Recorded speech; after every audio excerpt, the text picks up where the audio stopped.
Hi everyone, मेरा नाम है श्वेता और आज मैं आ गई हूँ फिर से एक कहानी लेकर।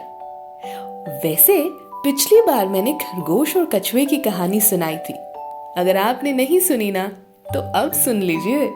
मेरे चैनल पर जाइए, सब्सक्राइब कीजिए और कहानी ज़रूर सुनिएगा, क्योंकि पार्ट 1 के बिना पार्ट 2 तो अधूरा है ना। फिलहाल मैं उस कहानी में आगे क्या हुआ ये बताती हूँ। तो क्योंकि कहानियां भी जीवन से निकली हैं, तो जब जीवन हर मोड़ पर नई चीजें सिखाता हो तो कहानियां क्यों सिर्फ पुरानी ही रह जाएं?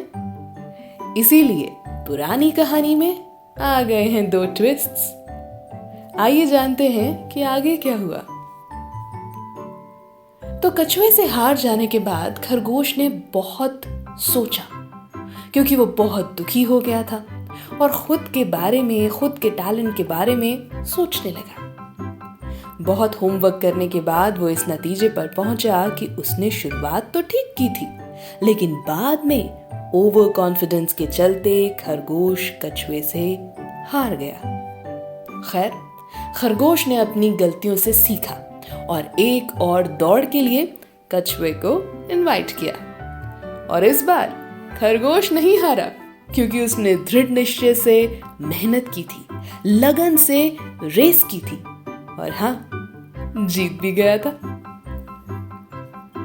तो स्लो एंड स्टेडी अच्छा है, पर फास्ट एंड कंसिस्टेंट और भी अच्छा, नहीं है ना? पर क्या इस रेस के बाद कछुआ चुप बैठा? बिल्कुल नहीं। इसके बाद कछुए ने सोचा कि कैसे फिर से जीता जाए।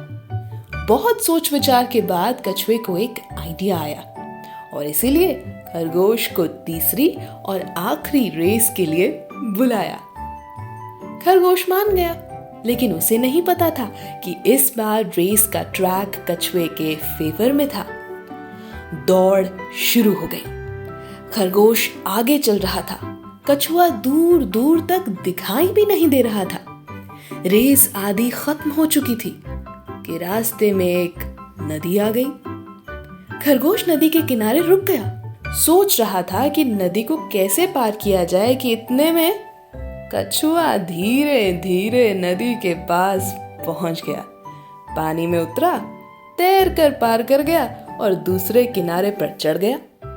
आखिरी कुछ किलोमीटर चला और दौड़ जीत गया। यानी हो सकता है कि आपकी क्षमता किसी और से मेल ना खाए, आपका टैलेंट किसी और के टैलेंट के हिसाब से थोड़ा कम या थोड़ा ज्यादा हो। ऐसे में ऐसा प्लेग्राउंड चुनिए जहां आपको नेचुरली एडवांटेज मिले। मतलब अपने टैलेंट को अंडर एस्टिमेट मत कीजिए, स्मार्ट खेलिए। ऑलराइट, तो ये था पार्ट 2 ऑफ कछुए एंड खरगोश की कहानी। कैसा लगा मुझे जरूर बताइएगा। मिलती हूँ अगली कहानी में।